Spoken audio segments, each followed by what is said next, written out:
শুনুন গাইস, আর 2025 এবার শেষ হতে চলছে। আর দুটো দিনই আছে, 30 আর 31।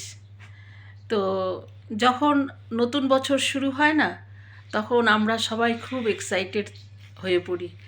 নতুন বছরে নতুন অনেক কিছু আমরা করব ভাবি, এটা করব সেটা করব, নানান ব্যাড হ্যাবিট যদি থেকে থাকে সেগুলোকে বাদ দেবো, তাই না?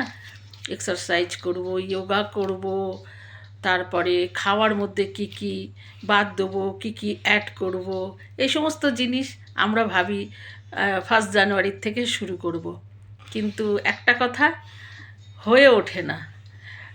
1 জানুয়ারির থেকে নিয়ে 31 ডিসেম্বর কবে চলে যায় আমরা বুঝতেও পারি না।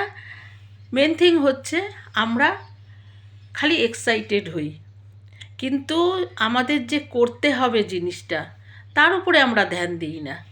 আমরা কনসিস্টেন্সিটা বজায় রাখি না। 1-2 দিন করলাম, বাস, তারপরে হয়ে গেল। তো এইভাবে করলে তো কোনো কাজে এগুবে না। তো এমন ছোট ছোট স্টেপ ফেলে আমাদের যাওয়া উচিত।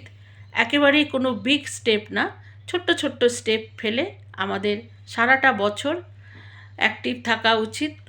কাজকর্ম যেটা আমরা করব ভাবি সেটার প্রতি 5 মিনিটই হোক, 10 মিনিটই হোক, 15 মিনিটই হোক, আর আধা ঘন্টা 1 ঘন্টা যতই হোক, যার যেমন ক্ষমতা আছে পরিশ্রম দেওয়ার। তো সেইভাবে যদি ছোট ছোট স্টেপ ফেলে যদি এগিয়ে যায়, তো বছরের শেষে কিন্তু তার একটা রেজাল্ট আসবেই। আমি তো মনে করি তাই। তো সেটাই এখন, যে কে কী এখন প্রোগ্রাম করছো নিউ ইয়ারের জন্য, তো জানিও কমেন্টে, খুশি হব জানালে। তো অ্যাডভান্স সবাইকে 1 জানুয়ারির নিউ ইয়ার বললাম।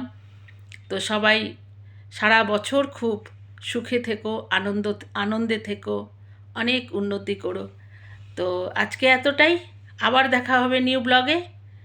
তো আজকের মতন বিদায়, টাটা।